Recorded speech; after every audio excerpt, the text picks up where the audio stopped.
Break नंतर बुलेटिनमध्ये पुन्हा एकदा स्वागत। सुरुवातीला एक महत्त्वाची बातमी आहे।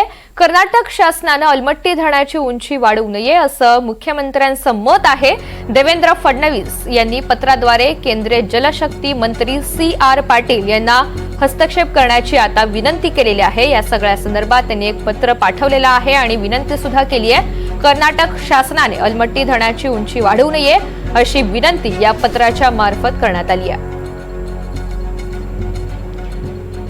तर अलमट्टी धरणाच्या मुद्द्यावरून सातत्याने संघर्ष सुरू असतो आणि या सगळ्या संदर्भात आता मुख्यमंत्र्यांनी थेट पत्र लिहत विनंती केली आहे। सागर कुलकर्णी आपल्या सोबत आहेत। या सगळ्या संदर्भात अधिकची माहिती त्यांच्याकडून जाणून घेऊयात। सागर, राज्याचे मुख्यमंत्री देवेंद्र फडणवीस यांनी कर्नाटक सरकारला पत्र लिहिलं आहे की त्याच्यामध्ये अलमट्टीची उंची वाढवू नये अशा स्वरूपाची भूमिका घेतली आहे।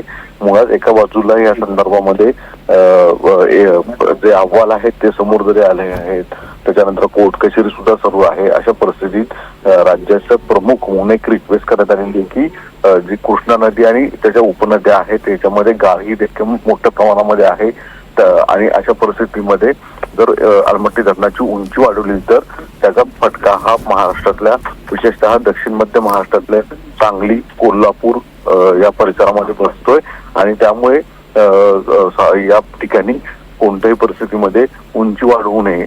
कृष्णा नदीत सातत्याने 6 मीटर पाणी थांबणार असा स्थिती असते। त्यात पूरस्थिती आणखी जर वाढली तर मग गंभीर आणि भयावह परिस्थिती होते।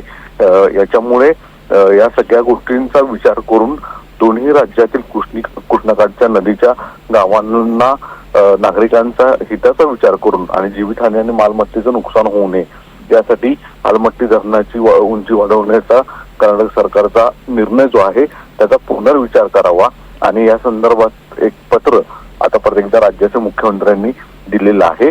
एका बाजूला न्याय प्रविष्ट विषय असताना सुद्धा दुसरीकडे मुख्यमंत्र्यांकडे ही रिक्वेस्ट करण्यात आलेली आहे।